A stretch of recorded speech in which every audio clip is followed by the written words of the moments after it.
que je peux dire, c'est que quand je chante, j'ai la chance de pouvoir créer mes mélodies, mes musiques, mes textes. J'ai la chance de pouvoir le faire.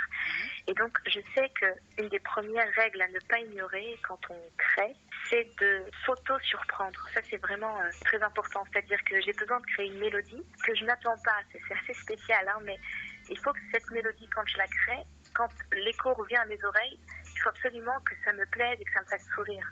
J'adore ce que j'entends. J'adore ce qui vient d'être créé à l'instant. Donc, je dois être finalement, entre guillemets, la première fan de mon art. Si vous voulez, je fais pas des musiques parce que je me dis, tiens, ça va plaire à telle cible ou... Non, je fais des musiques parce que j'ai besoin d'être moi-même la première à voyager dans ce que je fais et donc j'ai besoin d'être extrêmement sincère avec mon art. Ça, c'est vraiment primordial pour moi.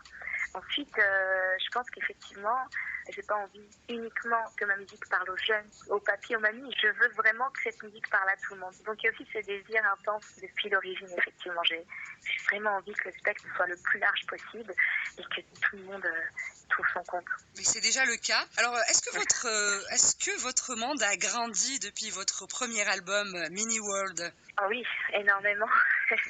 Alors, ce que j'avais constaté à l'époque, c'était déjà effectivement la chance que la musique que je peux créer soit une musique qui soit transgénérationnelle. Ça a été le premier constat et j'en étais extrêmement ravie. Mais au fur et à mesure du temps, j'ai aussi vu qu'en plus d'être transgénérationnelle dans le pays que j'habite actuellement, à savoir la France, c'est aussi une musique qui a dépassé l'Hexagone. Donc, elle est partie toucher les pays voisins et puis de plus en plus loin jusqu'aujourd'hui, au Qatar notamment, au Japon, etc. Et plus le temps passe, plus l'Azerbaïdjan, enfin des choses extrêmement inattendues pour moi. Et ça me fait sourire. Je trouve ça extraordinaire. Et justement, vous avez anticipé ma prochaine question. J'allais dire que vous êtes une des 3 artistes français, qui s'exportent le mieux au-delà des frontières de l'Hexagone. Il y a Indila, il y a David Guetta, et le 3e, c'est Kenji Girac. Comment expliquez-vous l'engouement de votre public à l'étranger? Écoutez, oui, c'est extrêmement difficile parce que je pense que si on avait la recette, ça se saurait. Je découvre en même temps que tout le monde en réalité l'impact de la musique finalement. J'espère que en plus de la musique, j'espère qu'il y a aussi l'univers qui parle aux gens parce que je fais très attention à ce que mon univers soit cohérent avec la musicalité que je donne. Je sais pas en réalité, je saurais pas vous dire. Si je pense à Kenji Girac, donc c'est beaucoup plus facile de faire c'est dansant, c'est festif. David Guetta, c'est voilà. La même chose. Oui, c'est chaleureux aussi. J'aime beaucoup. Alors David Guetta, c'est très fédérateur et Kenji Girac, c'est extrêmement chaleureux. Et c'est moi quand j'entends Kenji, je me sens proche. Il y a quelque chose qui me rattache à lui dans la mesure où j'ai l'impression que voilà, on dirait que c'est un frère qui chante, quoi. J'aime beaucoup. Oh ma douce souffrance.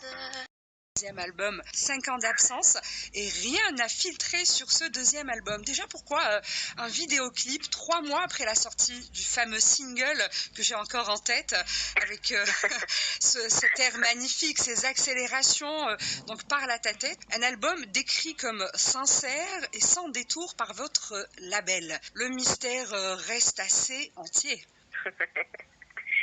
Oui. Alors c'est vrai que ça fait bientôt 5 ans que je me suis absentée de la scène médiatique et je peux comprendre que ça peut paraître vraiment très long. Je m'excuse par avance auprès des fans qui m'ont attendue. J'ai été très très très touchée des messages qu'on a pu m'envoyer et j'ai réalisé à quel point c'était important pour les fans d'être accompagnés de la musique de Mini World. Je pense que je ne le soupçonnais pas à ce point-là à l'époque. Et j'ai pris ça vraiment, je l'ai pris comme une vague, je dirais pas violente, mais j'ai été secouée en fait quand j'ai vu le soulagement extrême des fans lorsqu'ils ont vu que j'étais revenue, lorsque j'ai vu à quel point la musique, votre musique leur a manqué. Absolument. Je pensais pas que c'était à ce point-là, très sincèrement. C'est très difficile, vous savez, quand on est artiste, de se rendre compte de tout. Les choses nous dépassent et les choses vont très vite. Et il faut s'accrocher à ce tourbillon, à ce maelstrom de la vie, du rythme. Et puis il y a des choses qui, effectivement, voilà, passent en travers. Et moi, c'est vrai que ça, je l'avais vraiment pas réalisé. Donc ça a été vraiment, je vous dis, ça m'a secoué. Hein. Quand je suis revenue et que j'ai vu les messages des fans, j'ai été extrêmement touchée. Je m'en suis même un peu voulu, pour être honnête. Waouh, je me suis dit, mais d'accord, c'est à ce point-là. C'est autant important pour eux aussi. Donc, je suis revenue, heureusement. Et justement, pourquoi ça vous a pris autant de temps, 5 ans? C'est énorme, hein, quand on aime une artiste comme vous, quand on ne peut pas avoir trop d'informations sur ce qui se passe autour de vous. Pourquoi cette absence? Est-ce que c'était pour mieux reculer, pour mieux sauter, pour mieux surprendre, Oui. peut-être, pour mieux se réinventer, se métamorphoser? Parce qu'on a vu que c'est ce single que vous avez dévoilé il y a de cela 3 mois, c'est une métamorphose de Indila, métamorphose musicale, hein? Ah oui. En fait, j'aime cette idée que si on devait redéfinir ensemble ce qu'était la musique, on pourrait dire que la musique, finalement, c'est une alternance entre du bruit et du silence. Et ce dialogue entre le bruit et le silence consécutif, bout à bout, forme une musique. Dites-moi si vous êtes d'accord avec cette définition. Entièrement d'accord avec vous, oui. Très bien. Donc, à partir de là, on peut se dire que le silence fait partie de la musique. Des fois, ça fait du bien de faire parler le silence. Tout à fait. C'est ça. C'est aussi le silence de celui qui chante, mais qui doit s'effacer pour laisser toute la place et toute la lumière à la chanson. Donc, moi, finalement, j'ai toujours été là. Je n'ai jamais quitté les fans, en quelque sorte, mais j'étais dans le silence, dans cette partie du silence de la musique. Et là, les sonorités reviennent, alors voilà. Mais justement, on pourrait dire ça comme ça.